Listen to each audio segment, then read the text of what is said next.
రాహుల్ తెలంగాణలో పర్యటించిన విషయం మనకు తెలిసిందే. ఈ నేపథ్యంలో సరూర్ నగర్ జనజాతర సభలో పాల్గొన్నారు.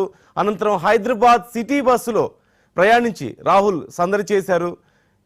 ఈ నేపథ్యంలో అక్కడ ఉన్నటువంటి ప్రయాణికులతో మాట్లాడి రాష్ట్రంలో ఉన్నటువంటి పరిస్థితులను అడిగి తెలుసుకున్నారు. రాహుల్తో పాటుగా సీఎం రేవంత్ రెడ్డి కూడా సిటీ బస్సులో ప్రయాణించారు.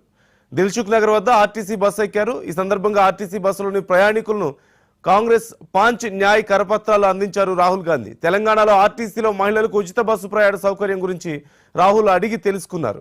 కాంగ్రెస్ మేనిఫెస్టోలో పొందుపరిచిన యువ న్యాయ్, కిసాన్ న్యాయ్, నారీ న్యాయ్, శ్రామిక్ న్యాయ్ గురించి ప్రయాణికులకు ఆయన వివరించారు. ఈ సందర్భంగా రాహుల్ రేవంత్తో ప్రయాణికులు ఫోటోలు దిగారు.